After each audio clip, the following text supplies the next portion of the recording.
the word degree because I know that even though AI has become very successful, AI cannot be argued to have done 100% what human can do, but we have gone to a very reasonable extent.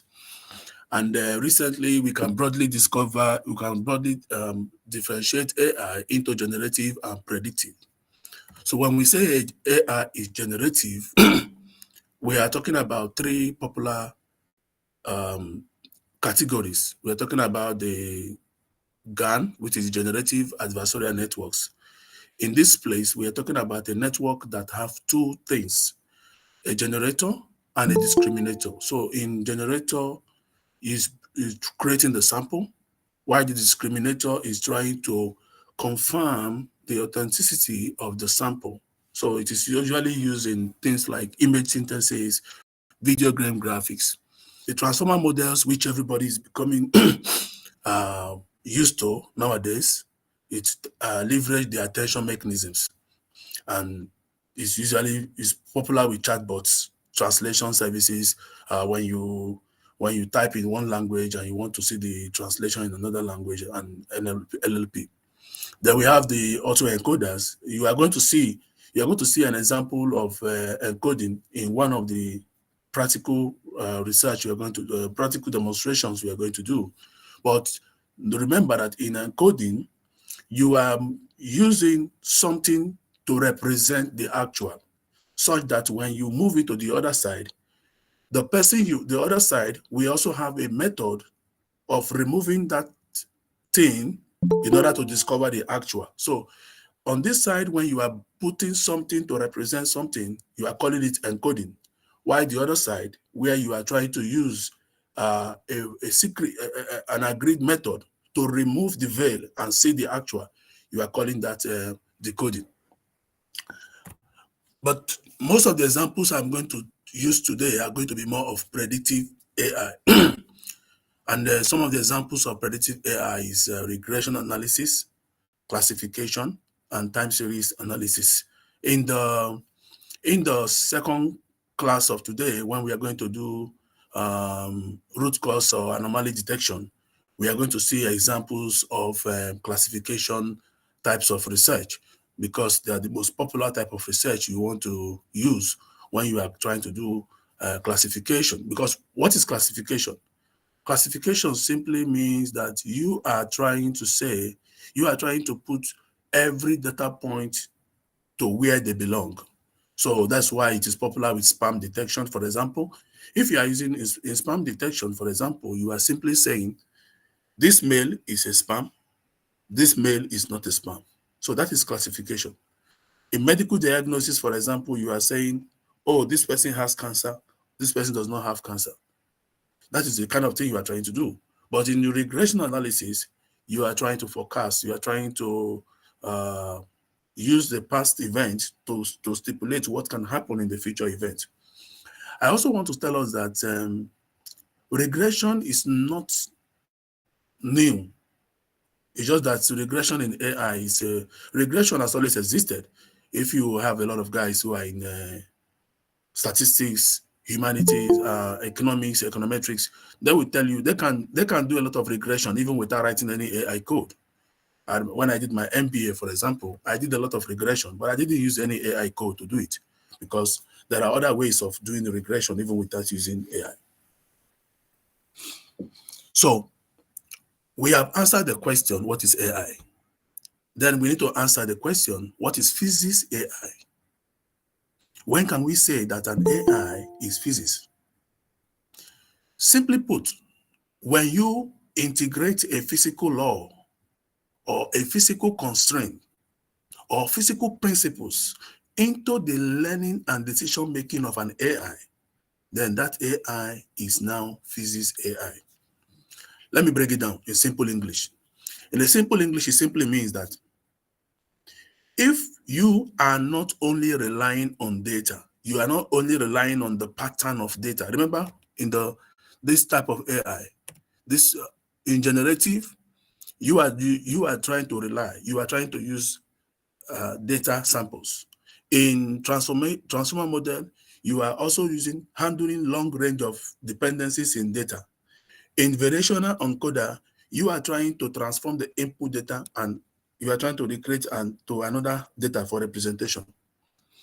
When we came to predictive, we were trying to use a continuous input variables of data to suggest what can happen in the future.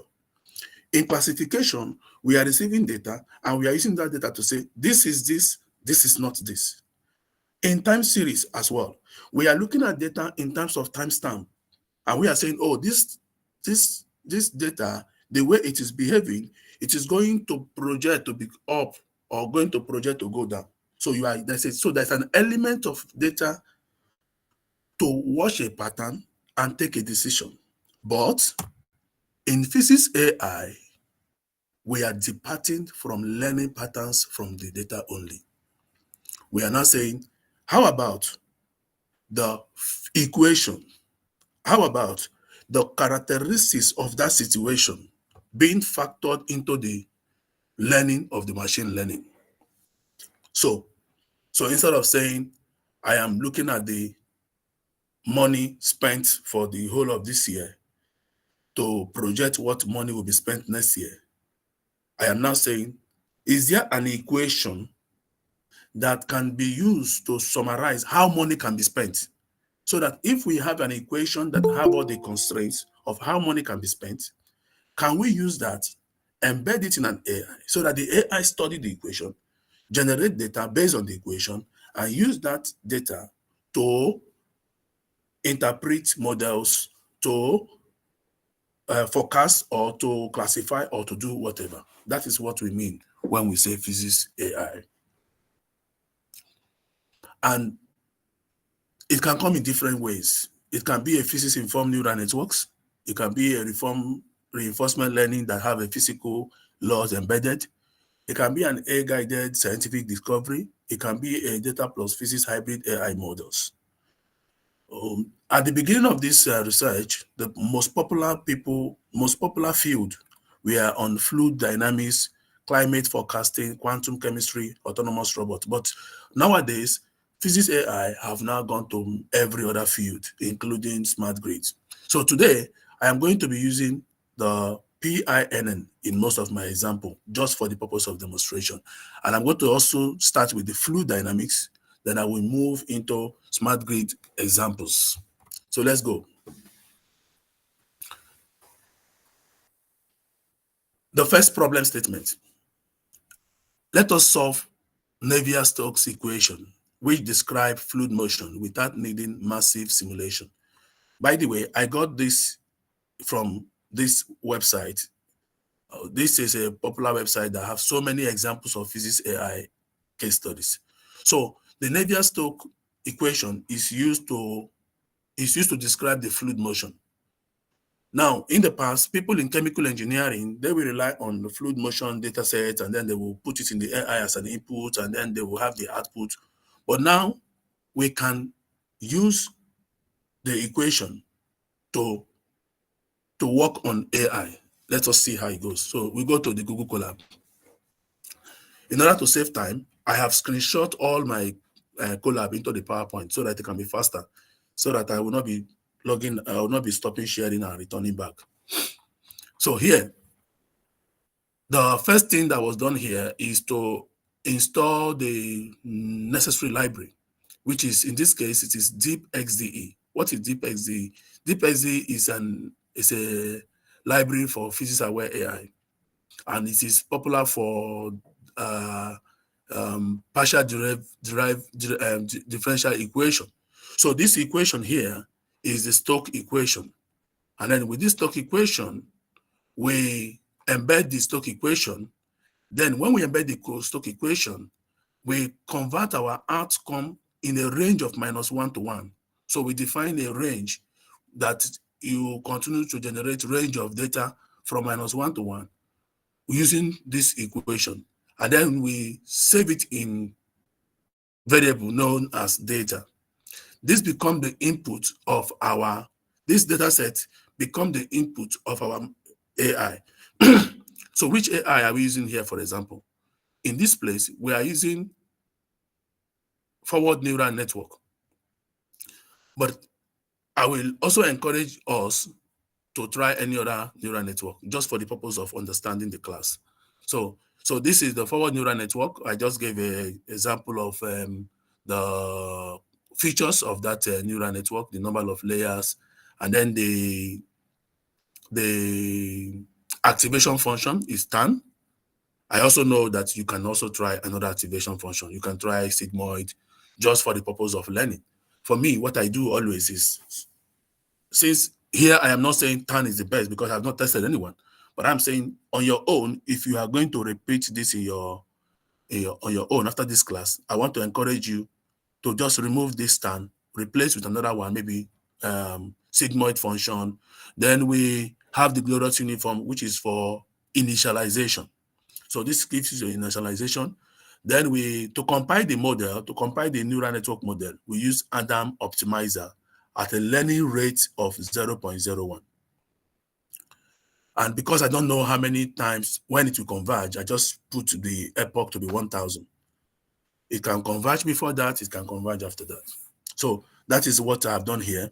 And I also want to give credit to this library. I got this library from this website. So I provided a website where I got the library. It's used for solving differential equation.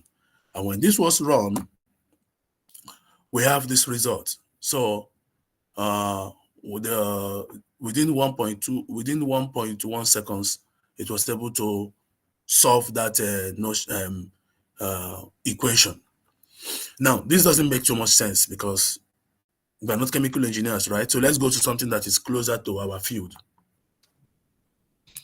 And then this is just a visualization of another example. Here, I try to run the same thing. So what I did was, you see in this equation, function of x is equal to x times sine 5x. So instead of solving for Navier-Stokes equation, I replace the equation with a function of x equal to x dot sine 5x. I also got this equation from this website. And then I try to visualize the training test and test. Of course, you can see from this result that the performance is not wonderful because I didn't bother to fine-tune the neural network. I just want to use it to demonstrate how nowadays people can comfortably generate range of data, do a lot of things on neural network even without having a data set. All that was needed just equation. So this equation is the physics of that situation. And because you have used the physics of the situation to generate your data as an input to your AI, we refer to it as a physics-aware AI. Okay, now another example. Assuming you want to do the same thing for RC circuit. We all know RC circuit. RC circuit is a resistor capacitor circuit equation. So if we want to implement on this equation is known as analytical solution. So if we want to do this and have data on a range that obeys this particular RC circuit, what are we going to have? So the first thing you are going to do, like I told you, you are going to install your libraries. You are going to import the necessary libraries for your work, and then you define your physics. Then your physics will generate data set that will become the input of your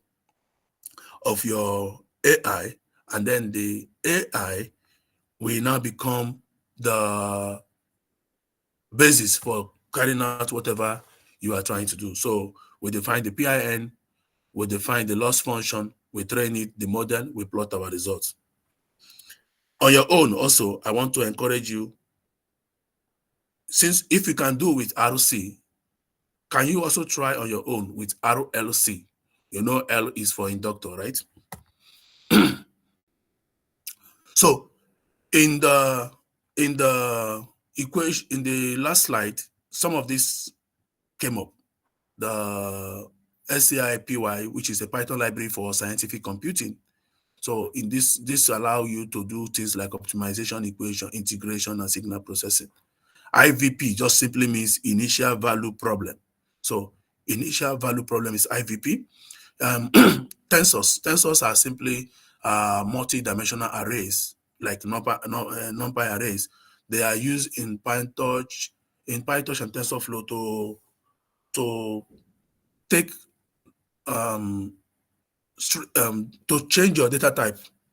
So, and then you can also define your data type by different floats. FC here stands for fully connected in that equation. So let me go. So this is the output, but before this output, let me share the code.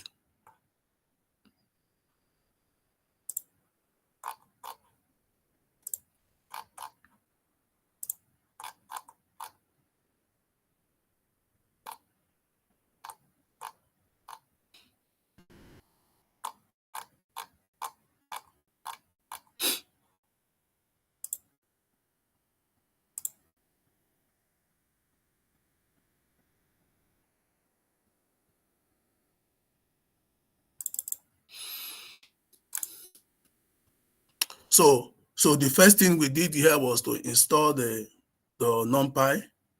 And I've told you yesterday, I said whenever you see math, if you are new to AI or whatever, whenever you see matplotlib, know that very soon we're about to draw something or have a plot.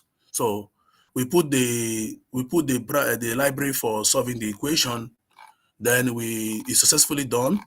Then the next one, we import the necessary libraries that will help us to work, the neural network, the initial variable problem equation. Then I now put the physics. So this is the physics. So I put the physics equation. Then I put it in the range of -1 to 1. I want to have a range of values from -1 to 1. Then we now solve the equation and then make it an input into our neural network. So the first, second, and third layer, I just put these various values.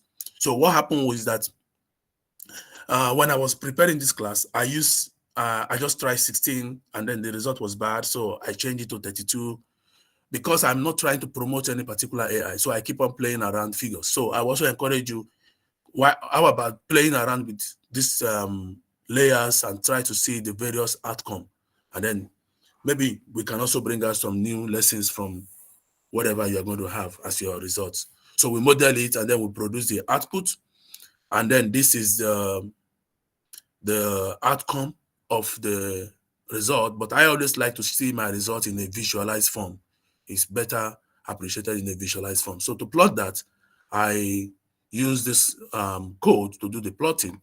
And then we have something like this as the output. However, you must have noticed something here. Because I didn't bother to fine tune, I didn't bother to optimize, the result shows that the prediction is flat compared to the real behavior of the ROC, which is supposed to be, if you study ROC in the physics textbook or electrical, you see that this analytical solution, dotted blue line, is supposed to be the perfect behavior of the ROC, whereas the PINN prediction is flat, which shows that these model parameters are not giving us a good result. So what do you do to get a good result? You just keep fine tuning, you keep making it better, or try another model. So after making it better and fine tuning, like I told you, in fine tuning, I must be sincere with you. I was just I kept adjusting, and then I got something extremely perfect, which is not too good also, because this is like almost like an overfit. You can see that it just perfectly on top of the analytical solution, so that you cannot even see the analytical solution. But that is one of the outcomes of when you do your fine-tuning properly. But I don't expect in reality, I expect that in reality, you're not going to have a perfect result. What happened was, because I was practicing before this class, so I tried to present the most perfect one. But It's not always the time. It's not always every time that it has to be as perfect as I have presented it here. But what I'm trying to say is that there was a reason why this result was not good.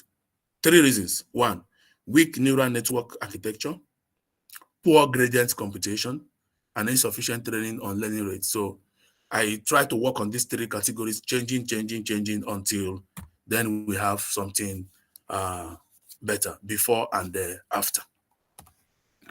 Okay, so let us see whether we can also, we have done on Navier-Stokes equation. We've tried it on ROC circuit. Can we also look for any example within the smart grid?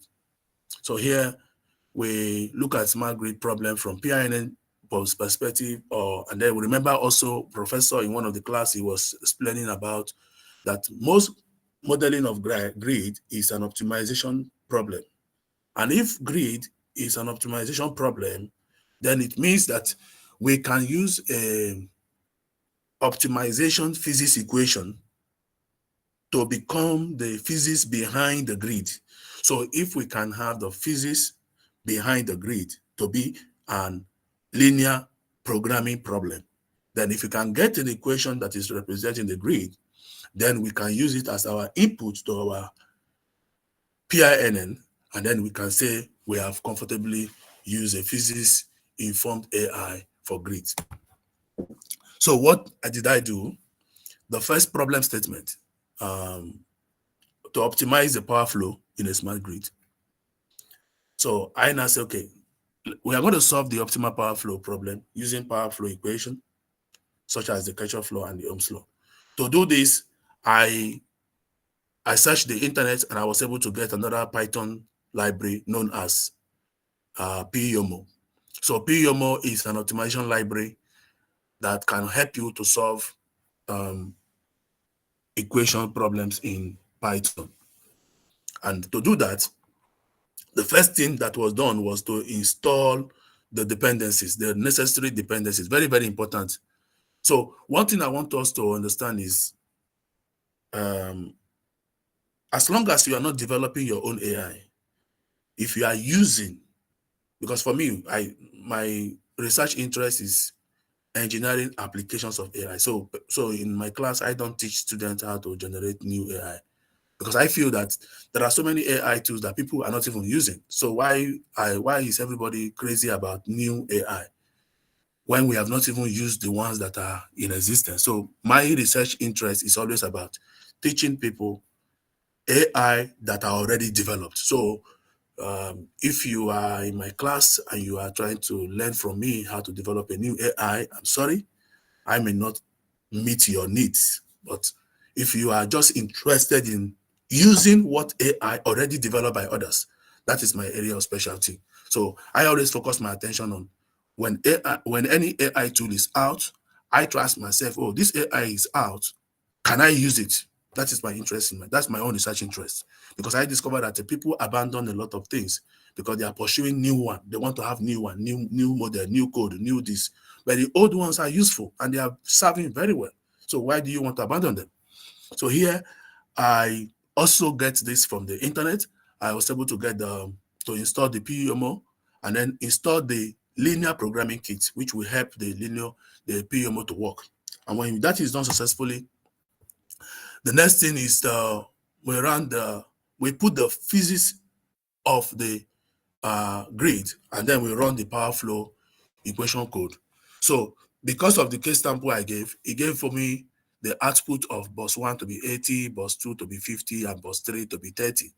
And then because I love visualization, I said, okay, how about we visualize this? To do that, I use the network X, which I taught us yesterday. So the network X, I was able to use it to visualize that output. So to do that, we'll install the network X again, and then we bring the output of that result and make it the input of our network X, and then we draw something like this. So today, so you can see I have tried to use the PYOMO, generate the case studies of bus situation, get the output, take my Google, move to network X, use my network X to visualize the outcome. So another tool I also want to introduce to us is the PYPSA, which I also mentioned yesterday. So what I did here is I used the PYPSA to do smart grid simulation. Then I defined a simple power grid and run the load flow. So what I did here in step 2, I went to ChatGPT and I said, give me a simple power grid and load flow situation. So the outcome of the ChatGPT, then I took it to my PIN model to now run PIN for resilience, and I'm going to demonstrate that. Then I test the AI model against grid failure. I visualize my results. So to do that, the first thing is to install the dependency for PYPSA, and then we now do the rest following the steps I've already outlined. So this is the code. So I do the 3-bus power system. I install the dependency. I put the PYSA, NumPy, Touch, and the rest of them. Then I put this simple smart grid model that was given to me by ChatGPT, because I just say, ChatGPT, give me just 3-bus simple case study. Then with this becomes my physics. Then it becomes the inputs of my PIN. So I then train the PIN informed AI model to learn how the voltages will behave under changing loads. So you could see here my fully connected layer. Remember the last example, I used 32, but now I'm using 16. It doesn't matter. All I'm just trying to do is trying to run and then trying to see the outcome.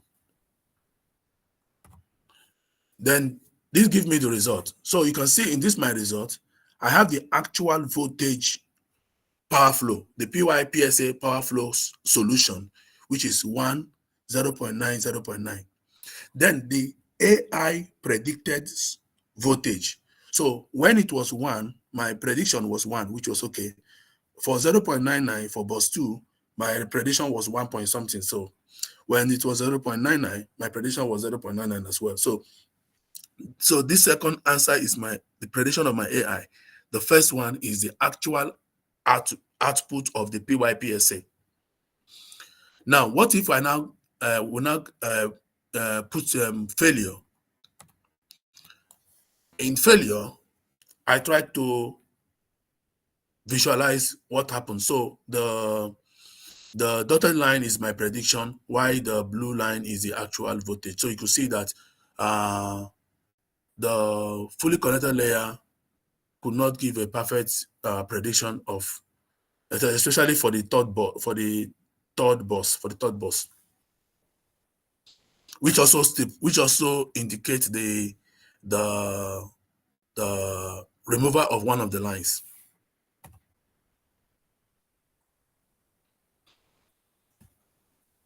So to generate failure, we run the PYC, we use the AI to predict, then we compare the actual and the, which is what I have done. So a repetition again. So these steps, the same repetition. Install the PYPSA, import your library, define your grid, and then put your physics AI as your input, add your battery, run the result to get your voltage output, both your PYPSA output and your AI output.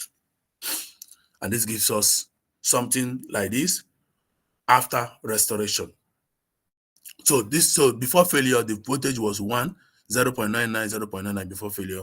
Then after the restoration, we also have the results as this after the recovery. And then this is the plot of the after recovery.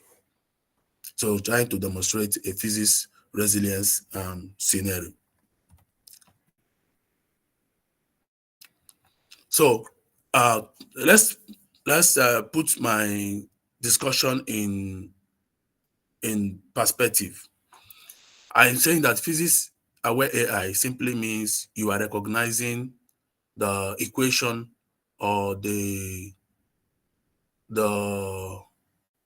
the law governing the situation, and then you are using that as a basis for becoming an input to your data for your neural networks. In this example, we use few forward neural networks, but it can be anyone. But the most important thing is that the moment your input is being influenced by the equation, like the my one of my recent paper is published on the physics aware AI for battery management system. So we in that paper we use the equation of state of charge, state of health of a battery. So I will now leave you with this question. What areas would you love to apply physics aware AI? So any area you want to apply that AI, the first thing that should come to your mind is what is the physics governing that particular area? Then how can the optimization techniques be used instead of machine learning to govern that particular AI? Then that can now serve as the basis. Another area I also wanted to think about is what about explainability? If can physics aware AI also have some element of explainability? Of course, people also argue that since physics aware AI already have equation that was the basis of the decision, we can say that it is already having some element of interpretability. But interpretability and explainability are not always the same. And that is a topic for another day. So to also give you a very good material to read on this topic, uh, our lab has published a very beautiful paper on physics-informed machine learning for data anomaly detection, classification, localization, and mitigation, a review and a path forward. And also the second paper on decentralized modular nonlinear physics-informed neural network for synchrophasor data anomaly detection. These two papers, they are very important, and they answered virtually all the questions that this class is trying to um, present. And I encourage anyone that have time to try to download and read any of these papers.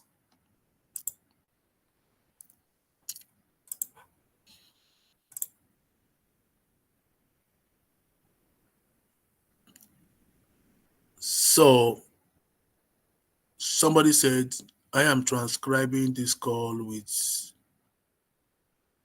oh, thank you. Thank you for that. Yeah, so let's react to questions in the next 15 minutes. I want to, because I enjoy discussions rather than just talking continuously. So let's take discussions. Let's listen to people. Let's hear people talk. If you have questions, please you can ask your questions.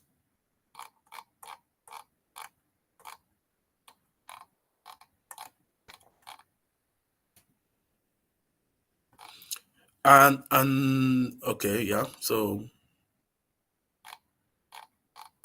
yeah, so I have the code for those who may want to who may have a need for the code. If you have a need for the code, I can always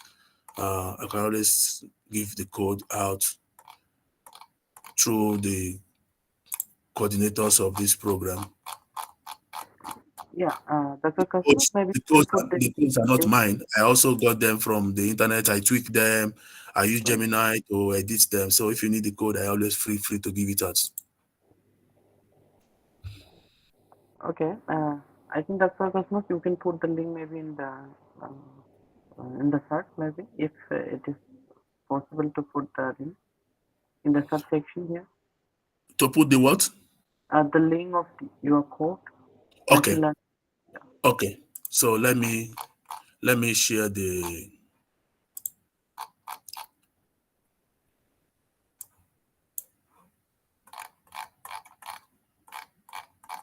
okay. Um,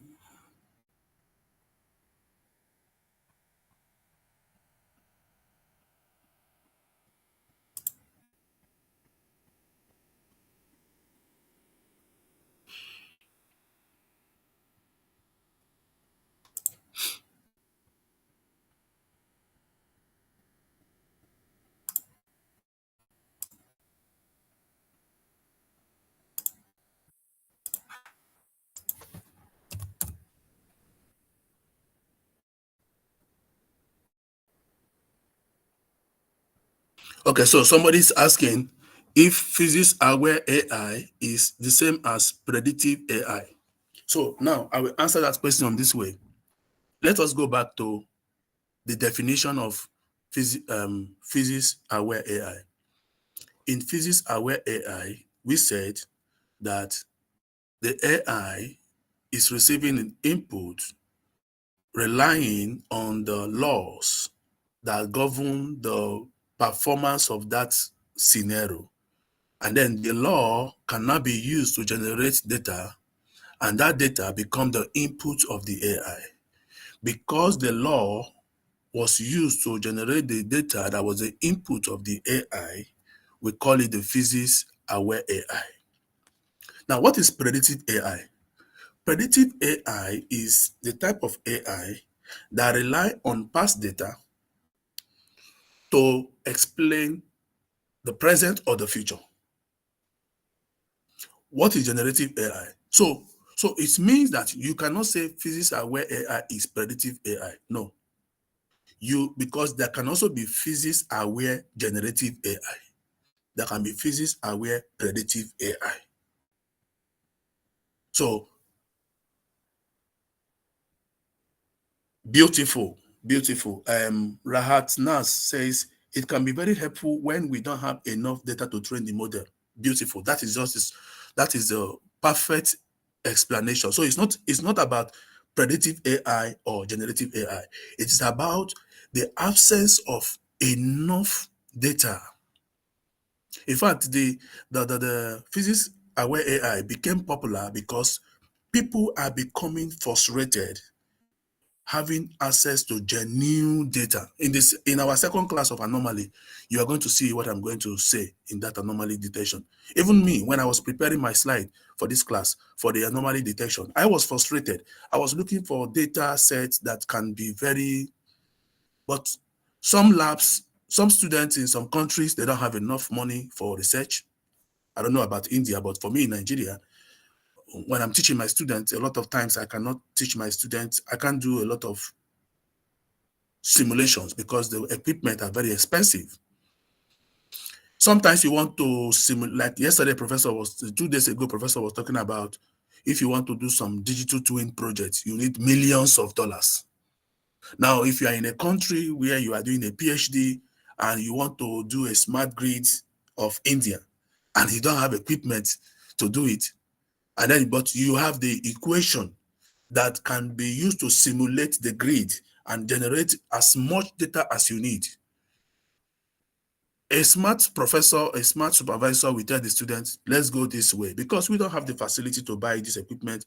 Let's go this way. So physics aware AI is a serious breakthrough in the era of lack of data for or insufficient amount of data for training models. Thank you so much, Rahat, for that observation. Let me see if there's another question. So I have shared the collab. If you are trying to access it and it's not working, please endeavor to send me an email, or you can contact the organizers. They can reach out to me. If the code I share with you is having problems, I will be very happy to assist in resolving the problem. Then the second one also, this one, let me also share this one. Yeah, let me share this one as well. Anyone with the link, copy the link. So I'm sharing another one for the one that was used to when we don't have enough data. Okay. So the second link I shared is about the demo, the smart grid demo, where I did the demo. Another one is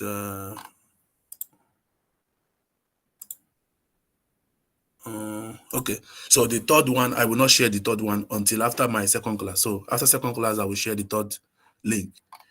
After the third class, I will share the link. Then another thing I also want to explain here is in physics aware AI, you also have to be careful if you are always using, if you rely on AI for debugging of your code. I give you an example. So yesterday, uh, I was writing some code for physics AI, and then I when I run the code, it was giving me error. Then I just click on Gemini to help me edit. Now, Gemini edited my code, and then the code was working. But you know the problem? It changed my equation. So you have to be careful of hallucination. It's one of the challenges we have with the current implosion of generative and we are in the world of hallucination, in the world where AI is trying to assist you, but AI successfully give you wonderful results that is not correct. A good result that is not correct. So when I ran the code, it was working, but even though the code was working, when I checked the lines of the code one by one, I saw that it just changed my equation, and then the code worked very well. So if you are always relying on AI for editing your code, please be careful. Watch very well that your physics have not been changed, because if the physics of what you are doing have been changed, even if your physics AI result is good, it is no longer solving the problem. It is solving a different problem altogether. Now, somebody is asking, he says, is it possible to obtain state estimation values by creating any using network X in Python? So let us remember what I told you about network X. I told you that network X will only help you to visualize. So you cannot use network X to to get what you are looking for. You have to go back to OpenDSS, or yes, you have to go back to your OpenDSS or Mininet. Your network X, remember I told you why network X is always good for visualization. So it means that you would have already you already gotten an idea of the boss before you can use network X to visualize it. For state estimation, it has inbuilt for state estimation. Thank you so much, Rahat Nas. I think I have to contact this person. This person is really helping me in this class. Thank you so much, Rahat Nas, for the answer. So you cannot use network S for the state estimation. So use what Rahat Nas have said. Network S will only assist you in the visualization. Uh, Yeah. I don't know. Okay. Yeah, go Yeah, ahead. Just deep. yeah. Good morning, Cosmo. Good morning. Thank you for the insightful presentation today and tomorrow. Today and yesterday even. It was really insightful. I actually have a query regarding making the process online. Like when you apply an algorithm, whether it is for detection, mitigation, or any other algorithm that we use in cybersecurity or in any other application, how can we make the algorithm or the procedure online? Like yesterday, you mentioned you do the simulation, then you collect the data sets, and then you load that data set in the Python or in any other collab or whatever platform you're using. Can we make it online? Can the simulation and the Python basic platforms be connected, and can we make the process completely online? Of course, it's possible if you can link you can link your data set source. It means that you also have to make sure that you also have a repository online. Then if Okay. you have a repository online, then there's a way to link your collab to your repository source online, which is we are going to see an example of it in my next class. Live simulation cannot be linked to Python platform. Live simulation, like if I do it in RSCAD, if I'm doing a simulation and I get some results or fault or something, can I link it to the Python platform? Is that possible? Yeah. So what I'm saying is Hmm. is there a way to link your output data into a repository online? Okay. Once that is achieved, then your repository online can always be linked with the collab online as well. But there will be surely some time delays involved in the process. Yeah, we cannot eat our cake and have it, right? We have to lose something to get something. Exactly. So that's not absolutely online. Yeah, we have to lose something to get something. So what I did in the next class, what I did in the next class was to use I I link my collab to UCI repository. You know UCI repository, Mhm. UCI machine learning repository. So we just link it. So I don't need to I don't need to run the data set in my system. Just link it to the UCI repository, and then it collect the data set from that side and then run the work. But Okay. if you are working on physics, if you are working on physics AI research, you're already online. Yeah. Yeah, if you are doing physics aware research, you're already online because you don't even need data set from anywhere. You're just generating your synthetic data with your physics equation, and then it's becoming automatically the input to your physics model. So indirectly you're already online. Okay. Mm. Thank you for your comments and your suggestions. We Thank you look so much. forward for such applications in the future lectures. Yeah. Thank you. Thank you. Mm.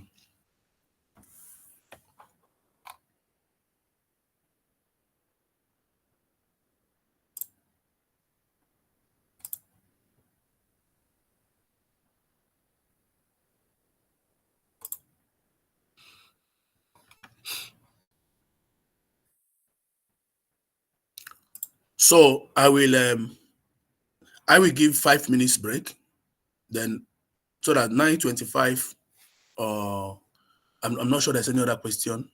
Blah blah blah. Okay, there's no other question. So I'll give 5 minutes break, then we will start the next class. Yeah, that's okay. Dr. Christmas, we can take a five minutes break and then. Yeah. So if you have questions, just drop them in the chat. I have also dropped my slide. I hope it's helpful. If you have any problem or questions, please you can always chat with the coordinator. Coordinators can always reach us. Yes, yes.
Okay.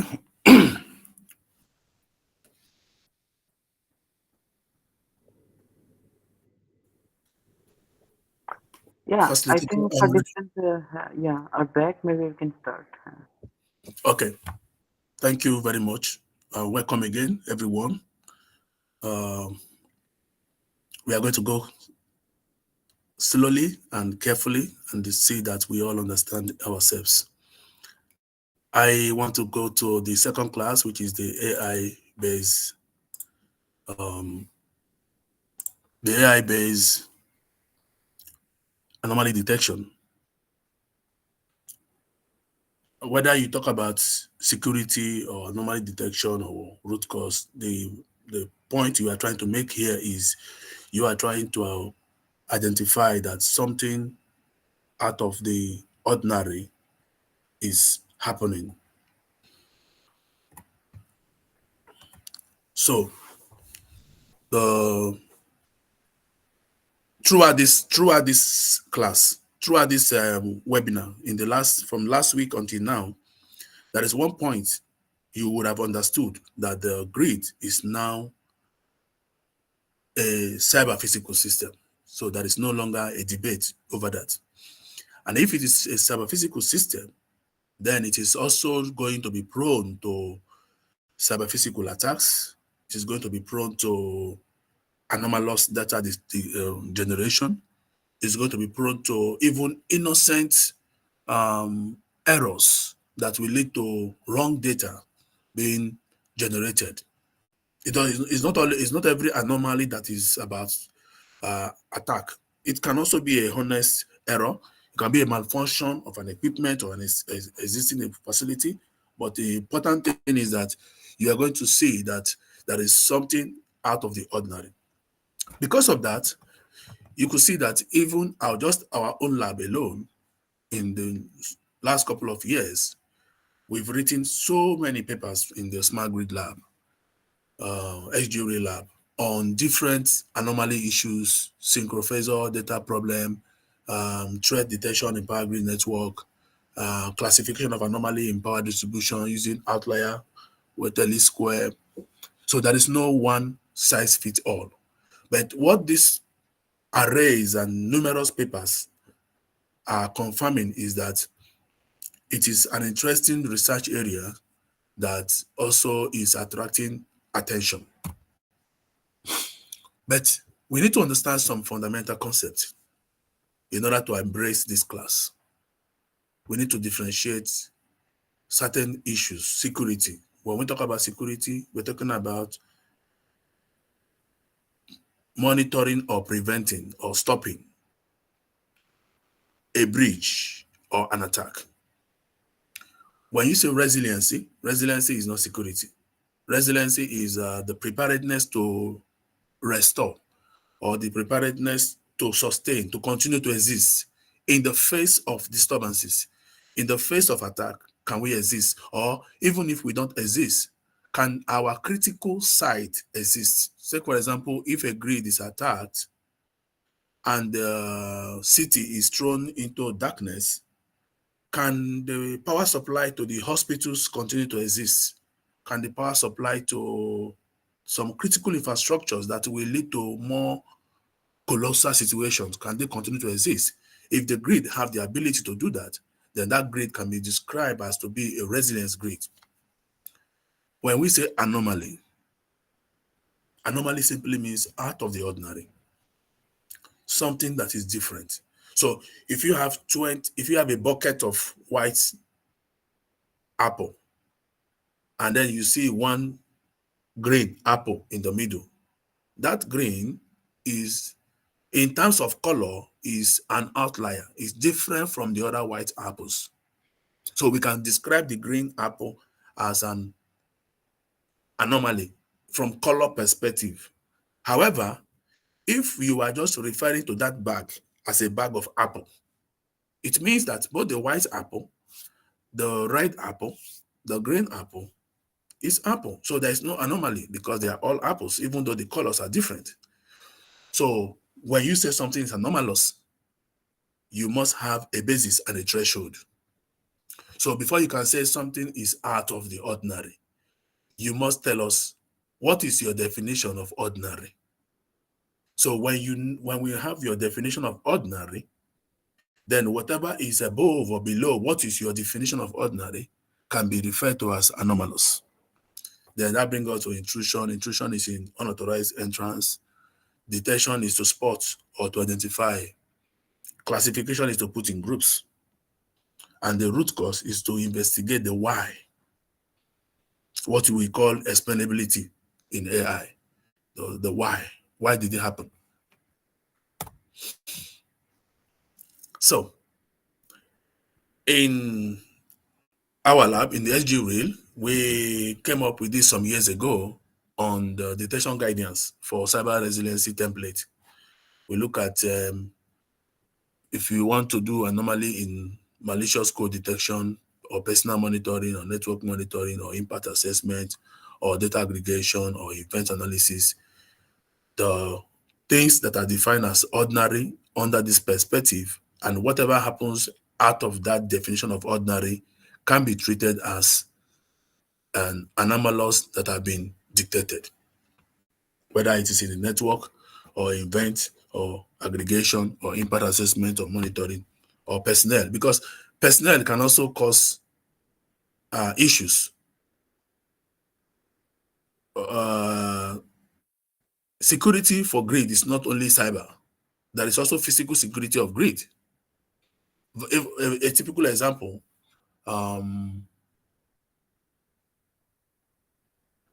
in October 2024, in October last year, in my country, Nigeria, as after the grid had a collapse of 2 hours, kind of 2 hours collapse of grid, and when it was restored, in one of the states, some group of people physically went and vandalized the equipment, and everybody returned back to grid collapse again in less than 2 hours after restoring the grid. So that was not a cyber attack. That was a physical direct attack. So personnel monitoring, staff monitoring, people monitoring, they are all part of grid support, and your ability to come up immediately after this happens showcase your level of resilience. But let us not limit our work to AI building block for anomaly detection, so that we cannot discuss everything, but let's just limit our discussion to AI. So basically in the AI discussion for anomaly detection, we're just talking about getting your data set from either from the dataset repository or a physics-informed dataset, as the case may be, and trying to know defining what is ordinary, which is the base detector. And then based on what is ordinary, we can know the normal, and then we can know the abnormal. And then if we can know the normal and the abnormal, we can even go ahead to also classify the types of abnormality in terms of the extent of the outlier performance and the type of outlier. And then that will now give us definition of what is normal and what is not normal in that data set. For our lab paper, where this diagram was gotten from, you can consult this link. So what are the causes of anomaly or challenges in the smart grid? Human errors, natural disasters, equipment failures, insider attacks, aging equipment and failures, enemy nation attack, which is not always popular, but it also happens, especially in times of war. Then interoperability issues can also cause anomaly. So these are various reasons and various motivating factors why research into this area have continued to be, and the research will continue because these situations continue to happen in different ways over the years, and so people continue research into this is never ending. And why is this so? Because a typical smart grid is actually a potential source of big data. There is data everywhere in the smart grid. There is a PMU data, there is a smart meter data, there are meter measurements and logs from different substations, and there are so many substations, especially for big countries like India, USA, Nigeria. These are big countries. Miles, there are so many miles and miles of substations, and and distribution the distribution transmission miles to cover are so numerous. The countries, as they are big, they continue to generate data, and this also means that the research into data anomaly, data detection, data generation issues in smart grids is never ending, especially for big countries, India, USA, Nigeria. These are very large and big countries with so many data and so many substations. So in some typical countries, you can have this statistics were generated by Professor Anjan of Washington State University. He argued that just about fixed asset alone, we have 7,500 generating plant, over 75,000 substations, 300,000 miles of transmission lines, and 2.2 million mile distributions and of feeders, and more than 300 million customers using having access to the grid.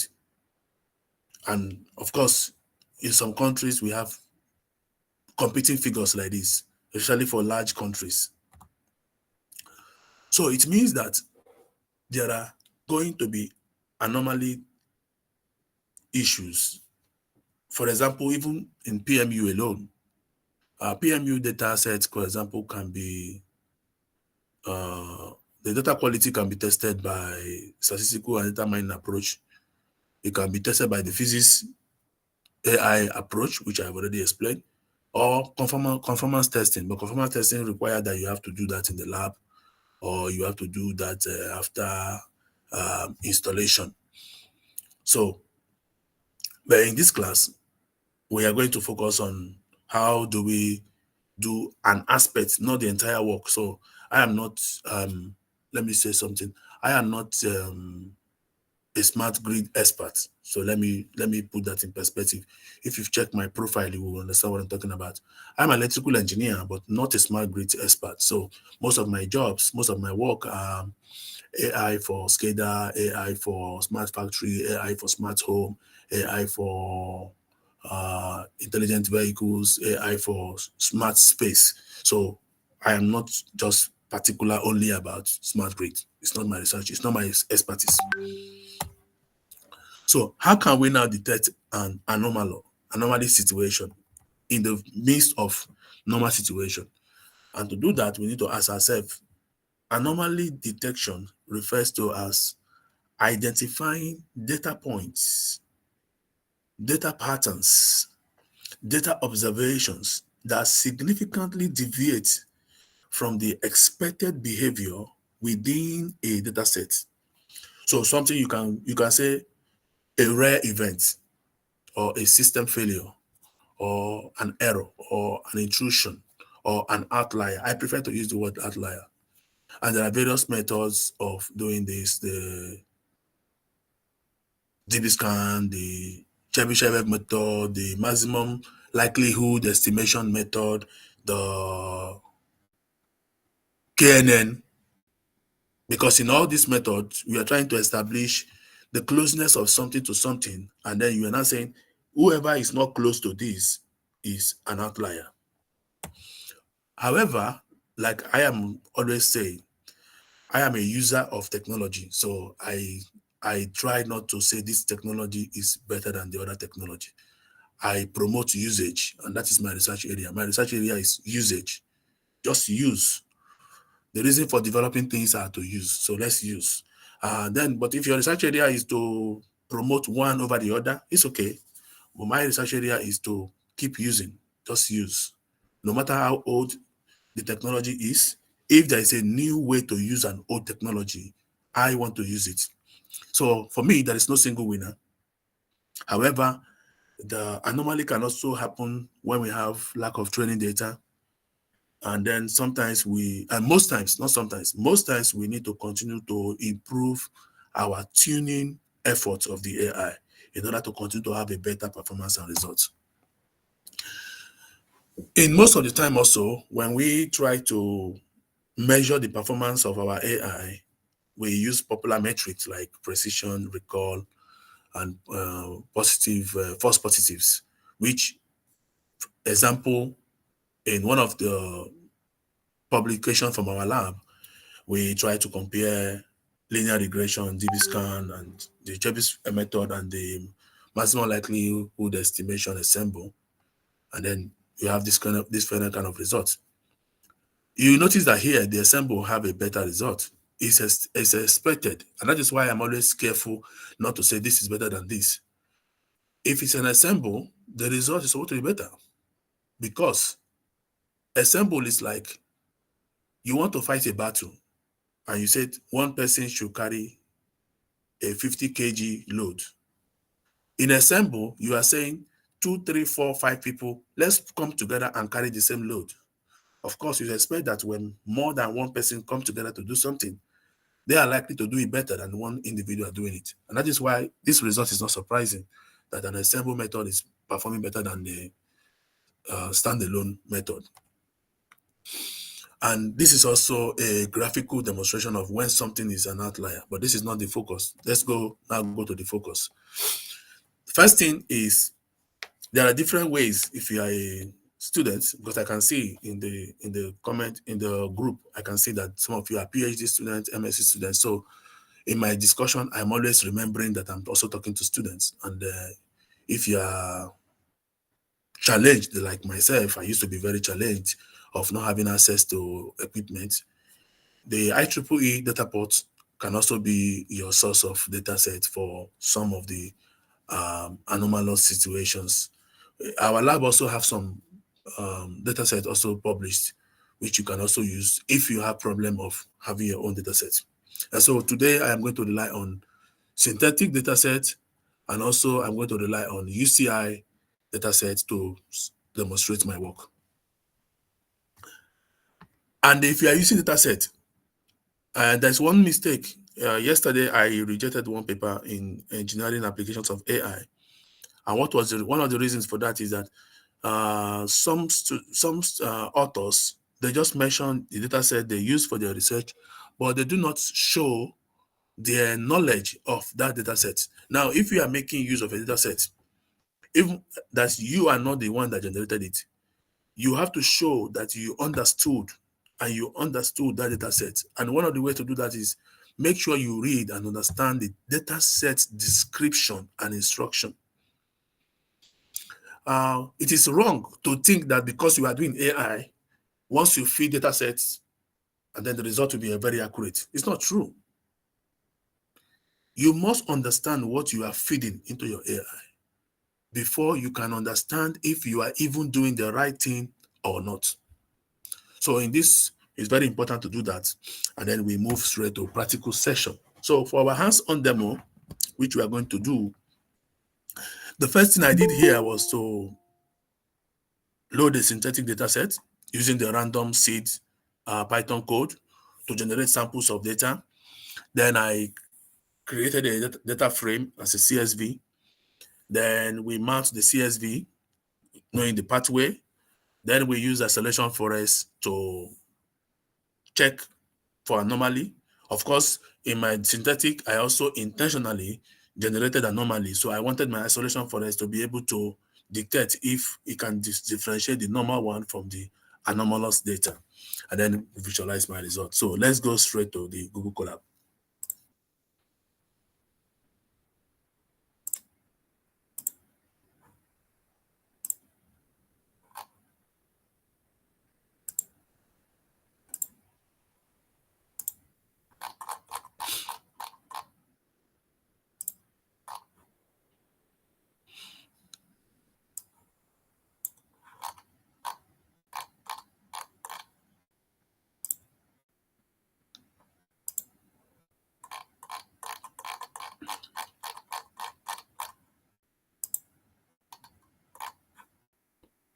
Sorry, I opened so many.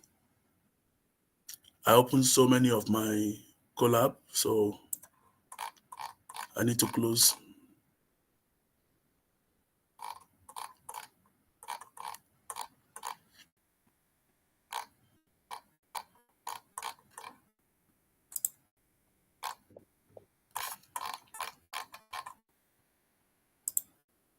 Okay.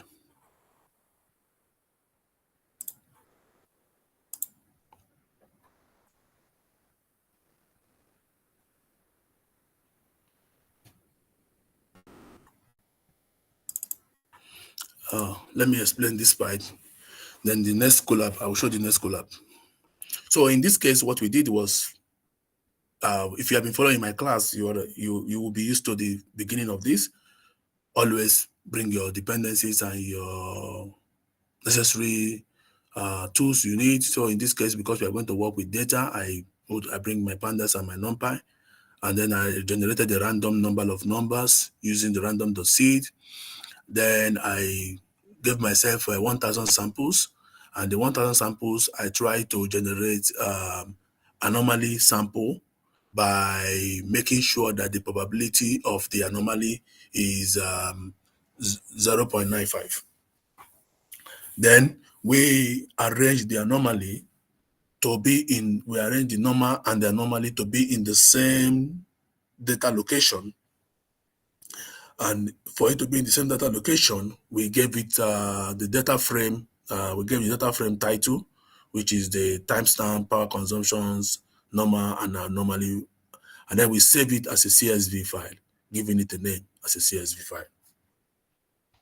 Then after saving that, then the next thing is to now use that data that has been saved. And to do that, we read the data, we define the X variable, and then we bring in the isolation forest. The isolation forest will now help us to do the detection of a normal and anomalous situation, and then we plot our results. And that gives us something like this, where I use the red dotted lines to stimulate anomaly and the normal signal to represent the power consumption data from the synthetic data. So this is a typical case where you want to differentiate anomaly from normal. But there's something you have to be careful here. If you end your result here, you may not be able to know whether your isolation forest was performing good or not. And that is why we try to always check the metrics. And to do that, we run the metrics. So to run the metrics, we run the accuracy, precision, recall, F1 score, confusion matrix, and the rest of them, the classification report. And to do the classification report, we have this kind of result. And you can see in this result, the accuracy is 97. But if you close your eyes to accuracy, try to look at F1 score, precision, recall, you will see that it's exposing some poor performance. For example, you could see that the isolation forest was able to classify 16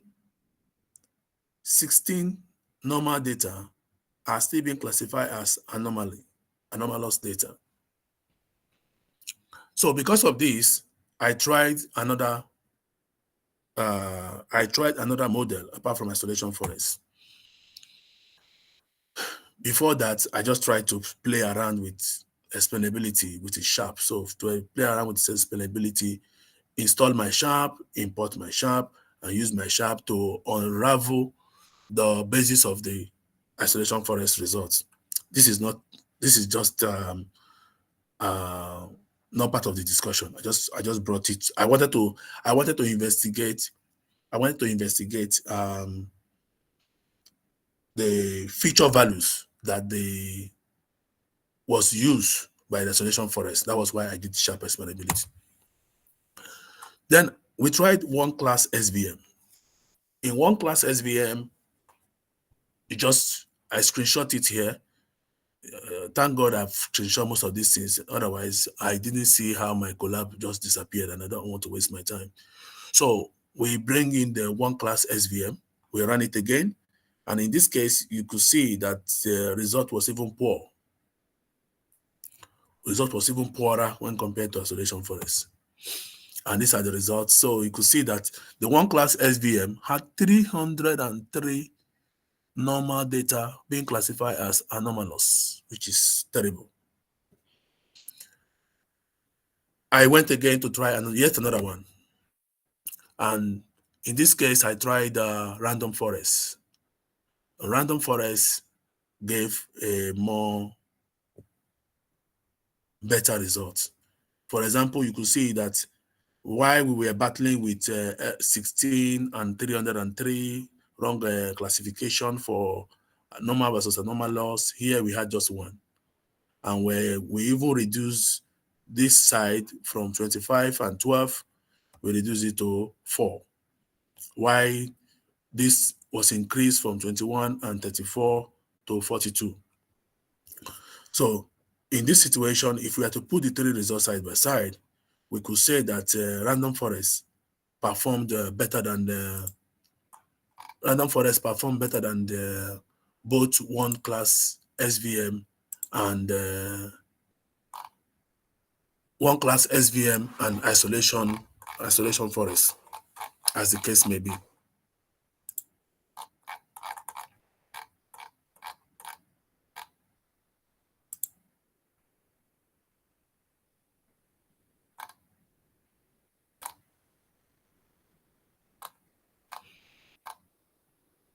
Yeah.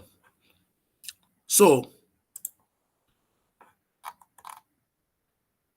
meetings about tax and information technology. Okay, I'm going to answer that later. So we move on.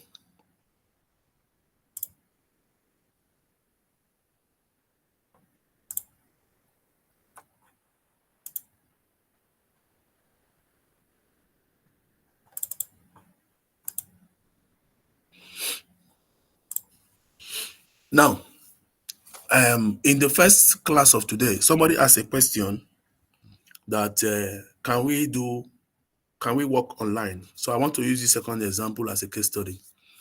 Now, this data set is online. This data set is on the UCI machine learning repository.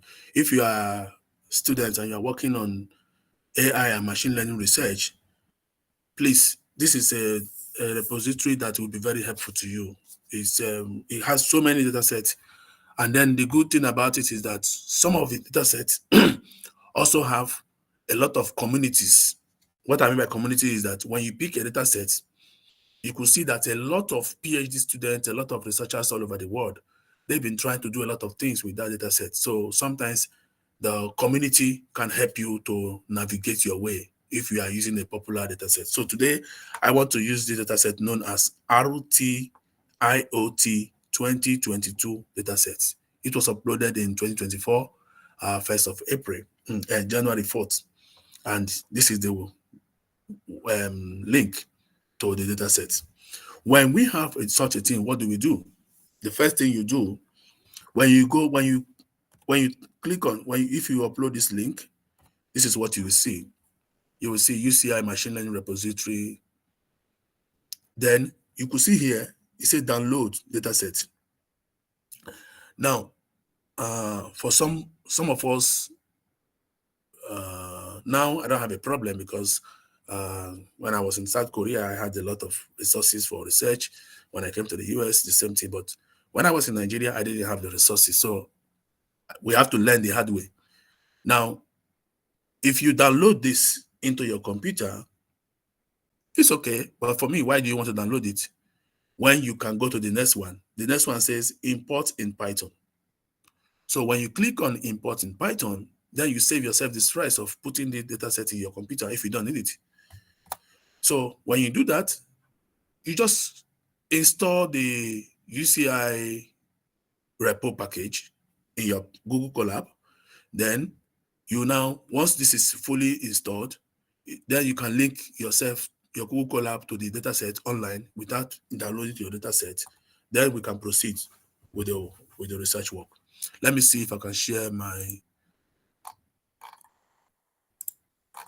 I hope this one too. Okay, yeah, it's here.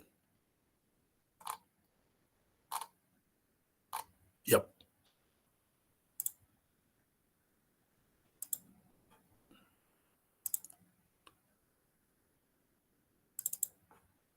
So when I so when I go to that UCI website, I click on the import as Python, then you take the code.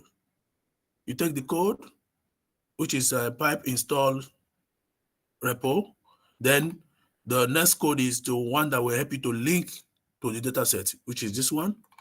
Then you have your dataset output. Then you can now proceed to do whatever you want to do with the dataset. In this case, I want to do isolation forest, and then I want to use the standard scalar for the pre-processing, and I want to use the sklen for my train test splitting, depending on the ratio of your splitting and according to whatever research you are having in mind. So we do the splitting, we do the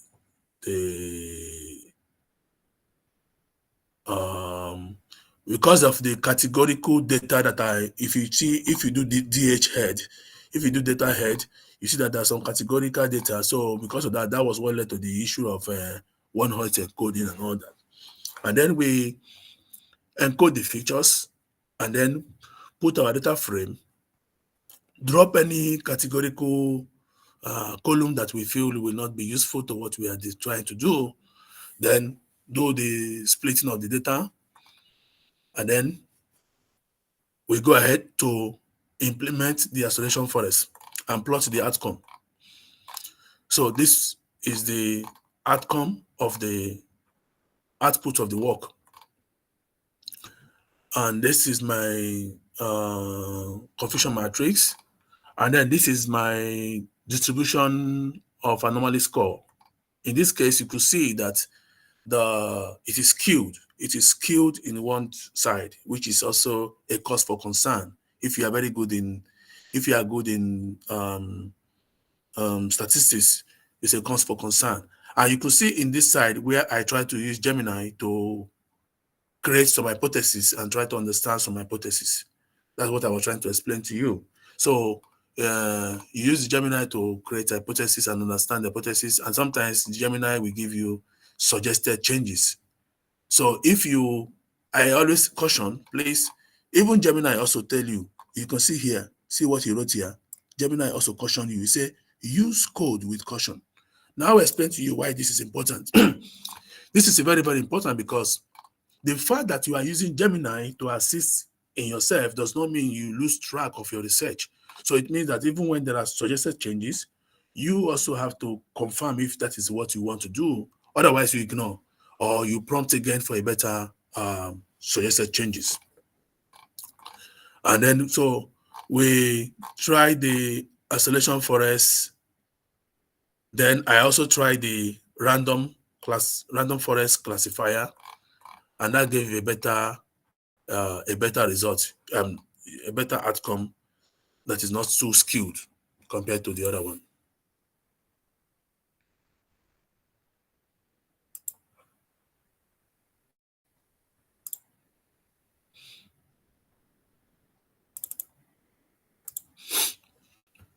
So with that now, I did everything I could do without any need of having my data set in my system or offline or whatever. So just link yourself up with the UCI repository, and that is how it's also is most repositories.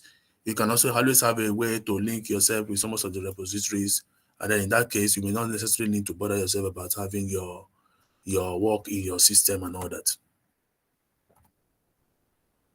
So random forest classifier, and then gave a better results. So thank you very much, and let's keep in touch. Now let me go to the comment section and see if I will answer questions.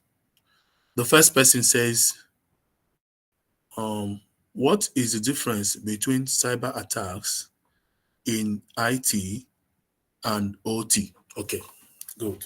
So yesterday, yesterday, Professor also answered this question, if I remember, because I was in that class. In order to know the difference between the cyber attacks in IT and OT, we have to agree what is IT, what is OT. Operational simply signifies the components that make up the platform. I want to believe that IT and OT being referred to here, maybe example is smart grid. Let's say example smart grid. So if we say the OT of a smart grid, the OT of a smart grid are the components, equipment, devices that are making smart grid to behave and function properly.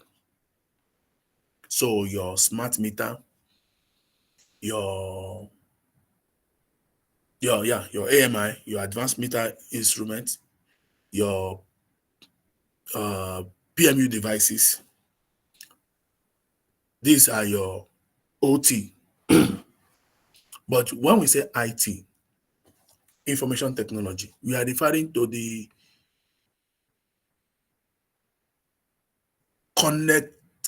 connectivity tools and software that are making one OT to interact with another OT, or one part of your grid to have a communication with another part of your grid.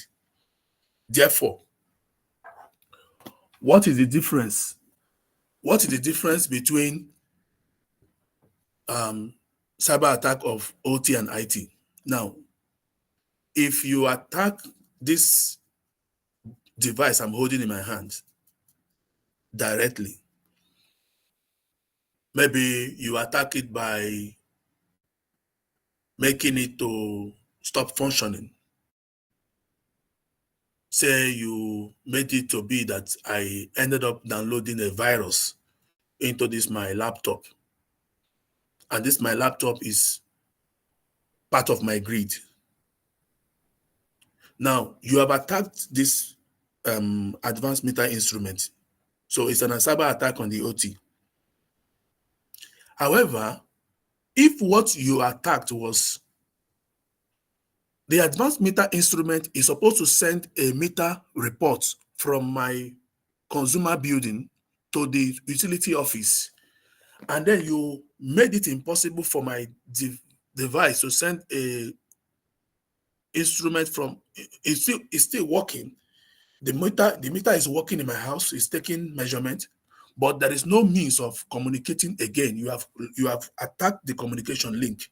You have broken down the link between my consumer and the utility office. You have attacked the IT infrastructure of that company.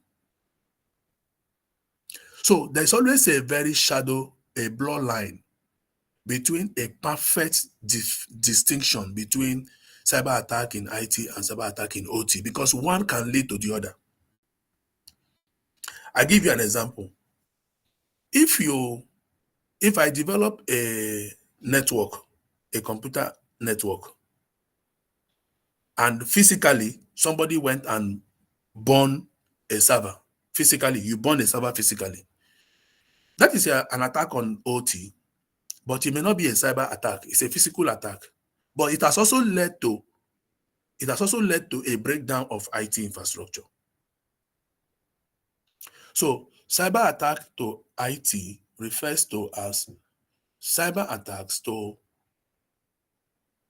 whatever prevent the smooth operation of the software or communication protocol aspect of a scenario. So in this case, let us look at a smart grid.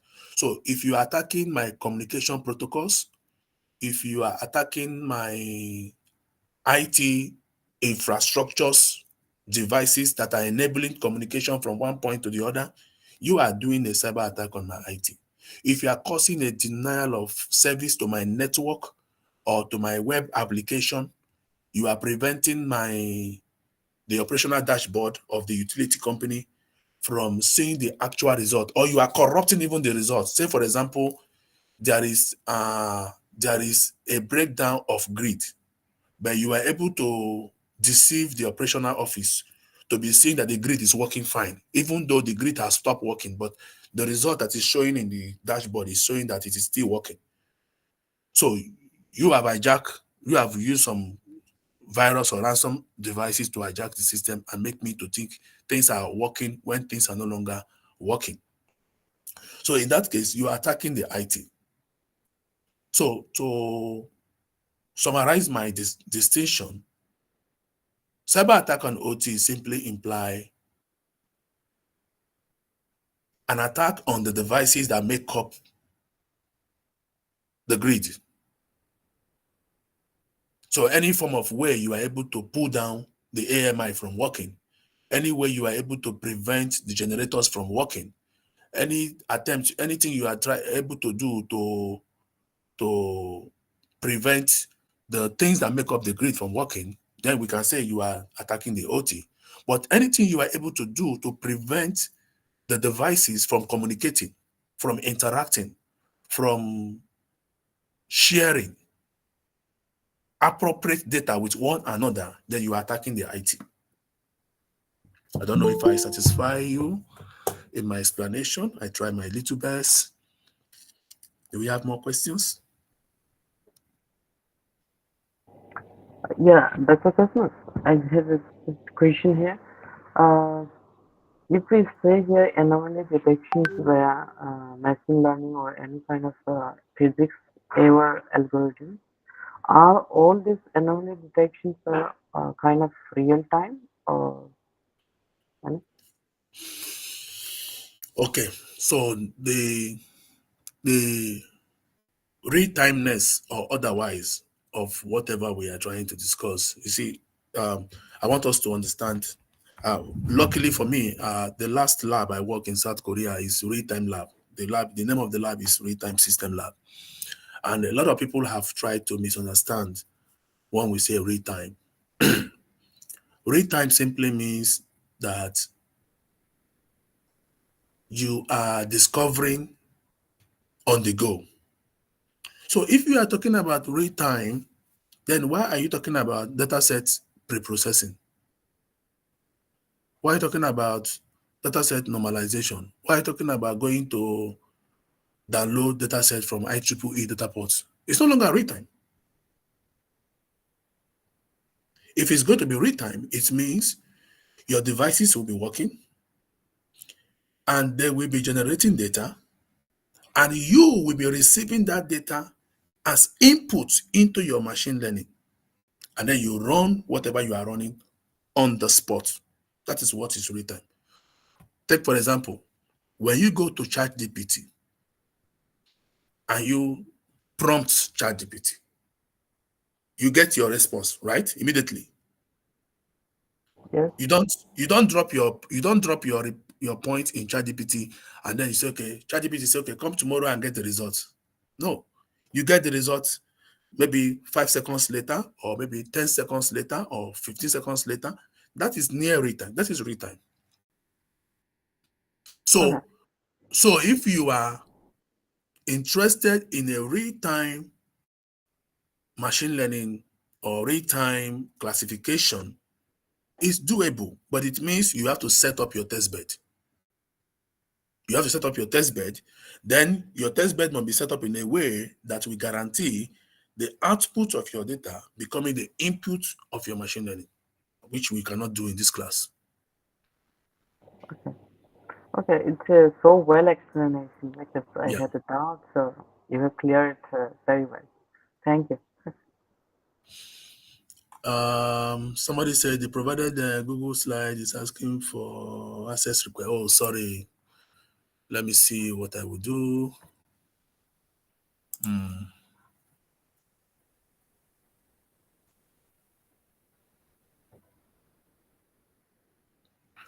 Okay.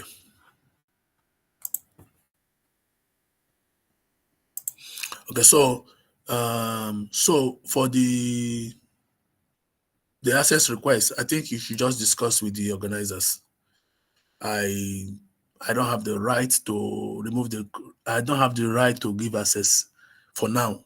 So facilitators will be able to resolve that.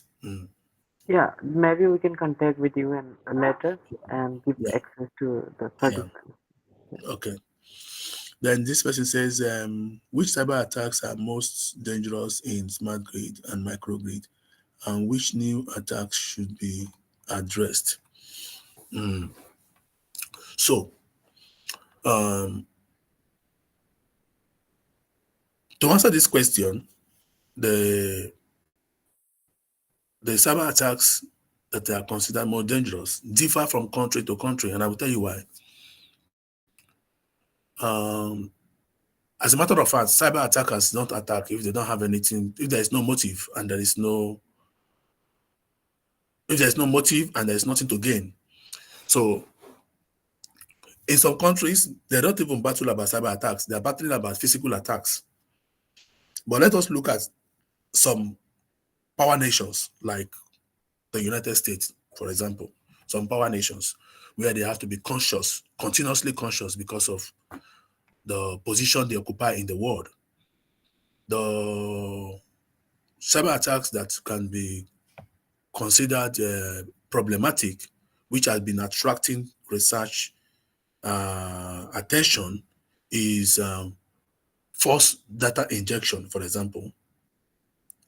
In fact, a lot of papers are continuously being written on false data injection as a popular and trending attack type in the smart grid and microgrid. Another one is the problem of denial of service. Denial of service attack, especially the distributed denial of service attacks. And then one of the things people try to do of recent is what we refer to as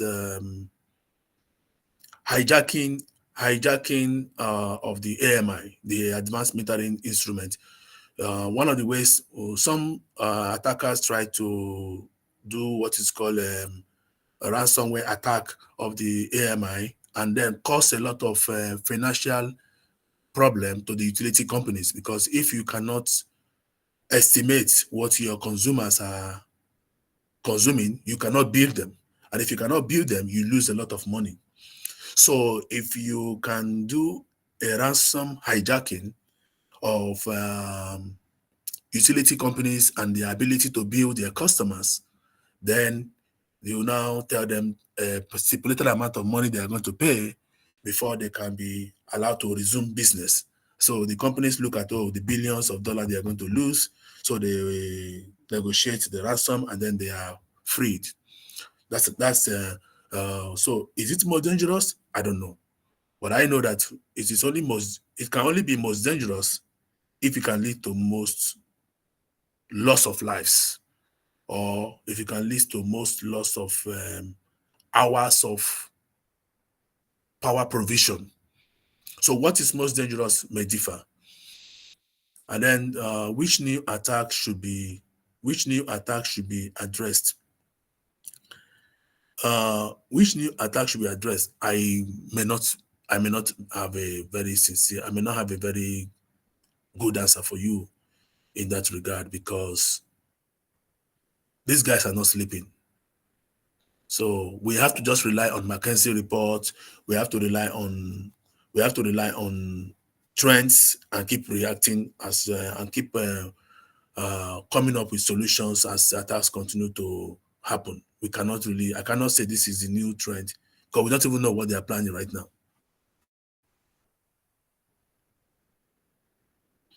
So can attacks like replay and occur in yeah, so what is distributed denial of service? It simply means preventing an operation from moving forward by flooding continuously IT. So this DOS is an example of IT attack that also have effect on the OT.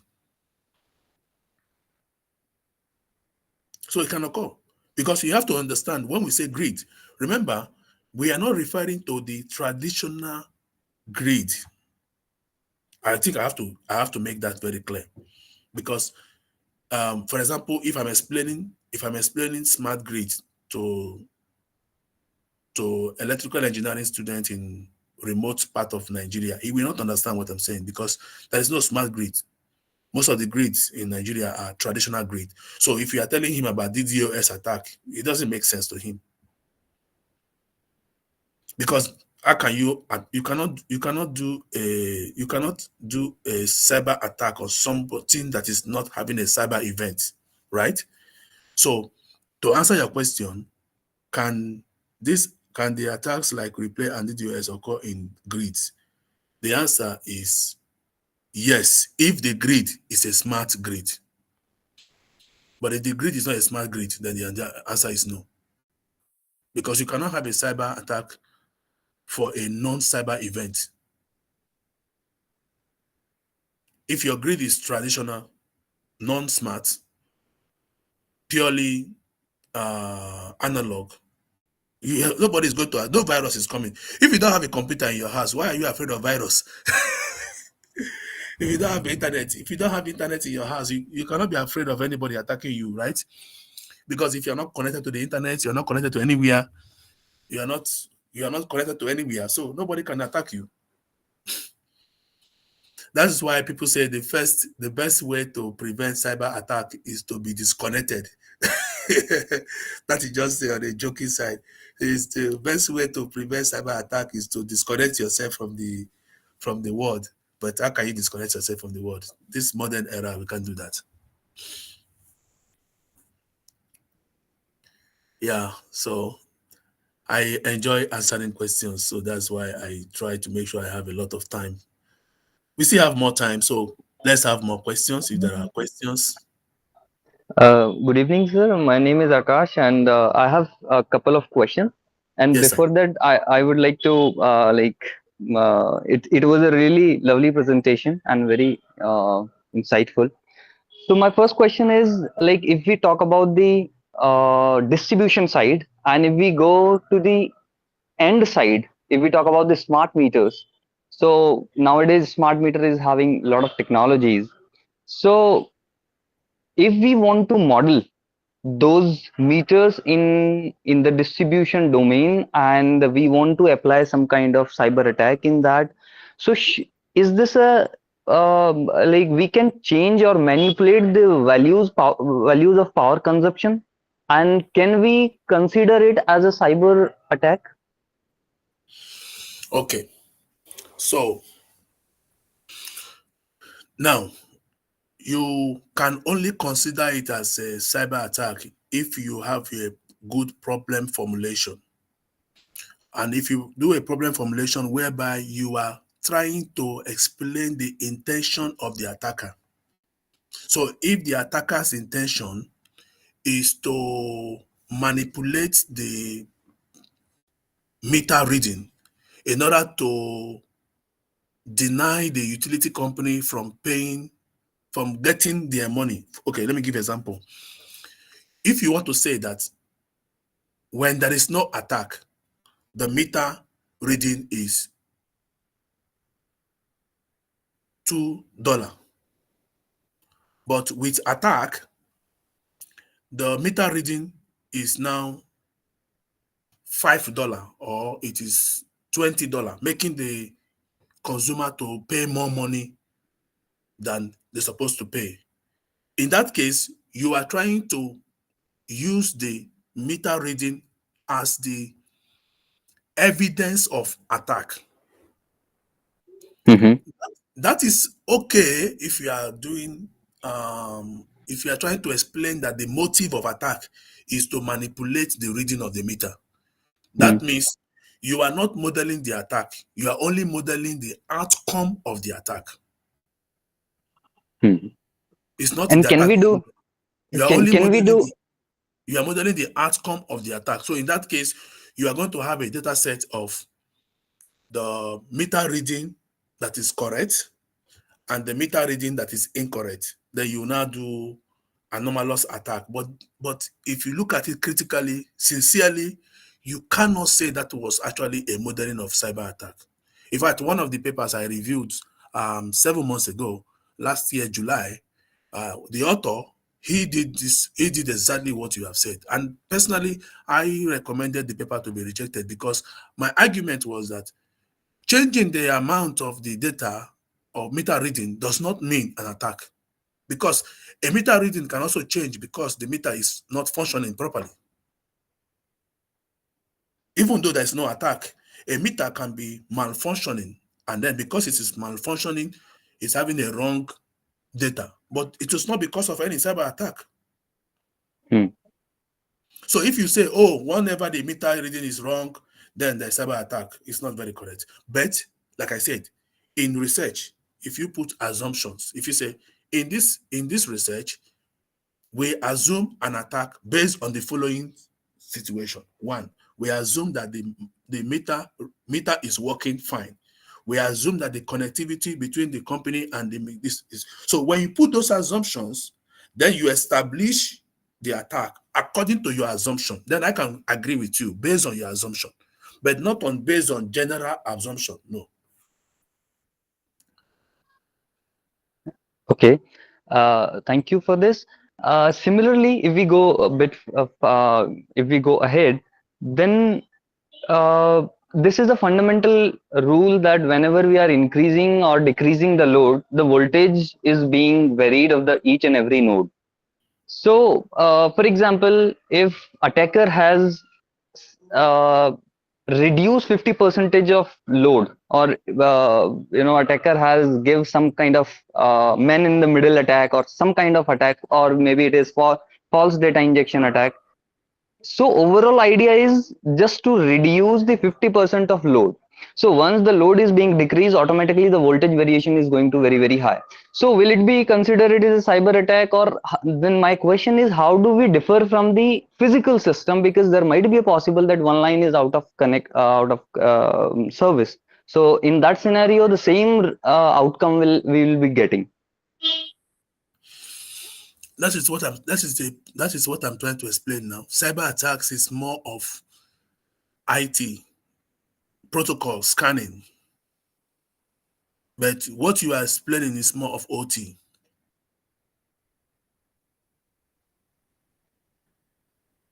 And it's difficult to conclude on anything when it comes to OT, because anything OT can be because of cyber attack, OT can be because of non-cyber attacks.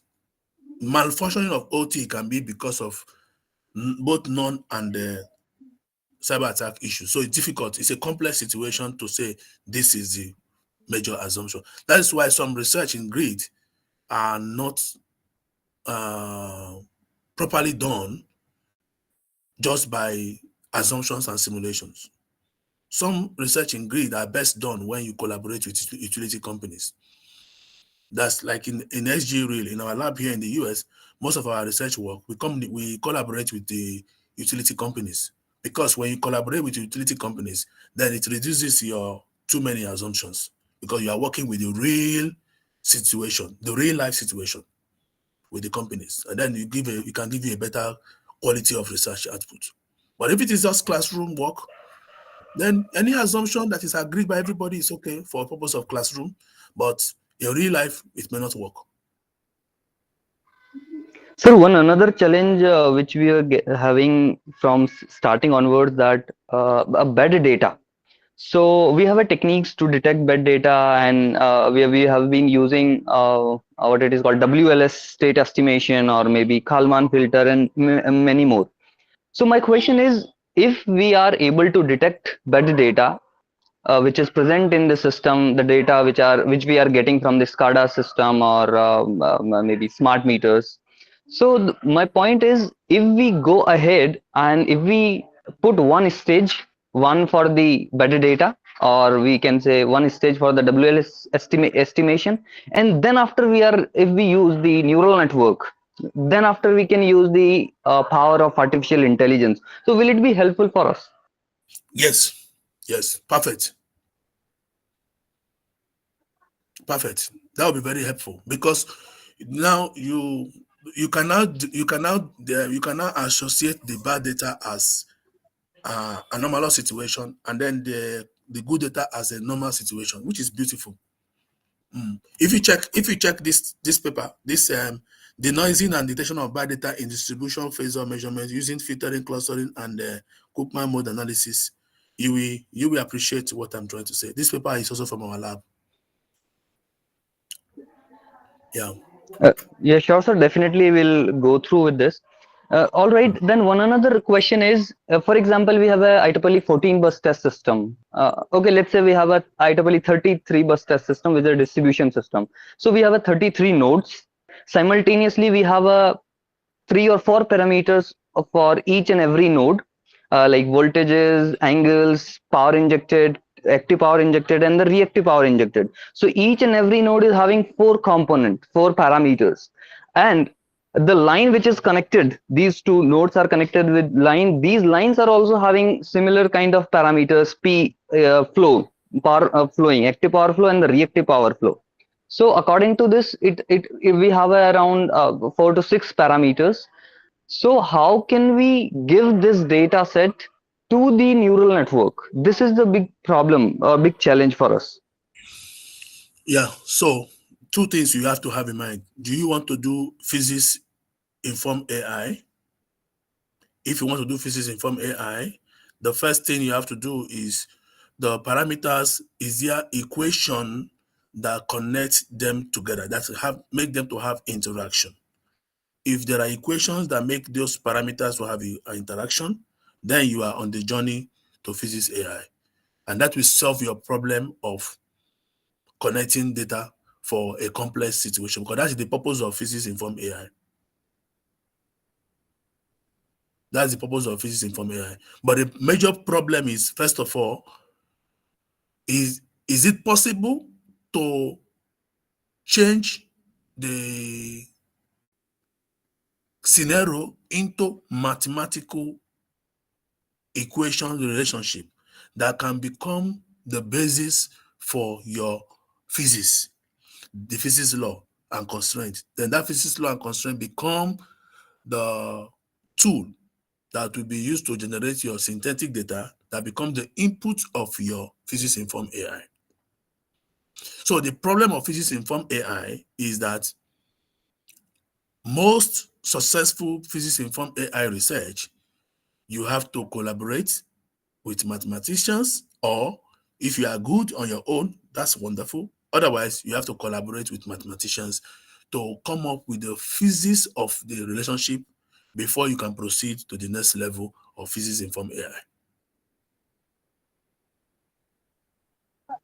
All right, sir. Yeah, Thank you so much for your answers. you're welcome. We would love to stay in touch with you, sir, in future also. No problem, sir. You can always get my information from the organizers, uh, or you just let me see.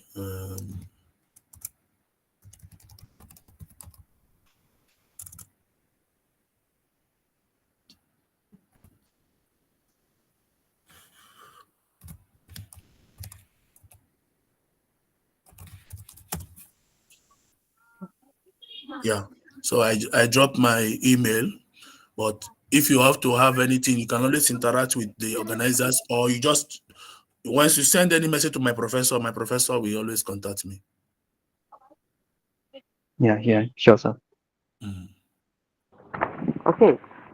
If there is no questions from the participants, maybe we can end today's course.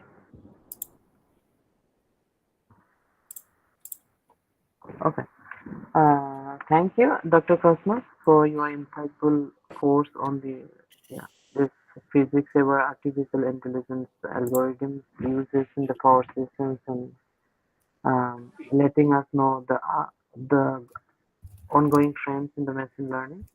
And that is really a passionate lecture delivered by you. I think all participants have enjoyed the course. Yeah. Yeah, that's fair. I wish you all the best and have a nice day. Thank you so much. Have a nice day, everyone. And thank Thank you, you. participants, for your time here to this course of Thank the you. I lab. appreciate. Thank you, Professor Cosmos. Thank you, sir. Thank you, Prof. Thank you so much. Mm. And Have a thank you good for day. accepting my connect on LinkedIn. Yeah, no, no problem. Thank you so much. Thank Thank you you, so much. Prof. Mm. Take care. All right, take care, everybody. Yes, thank you.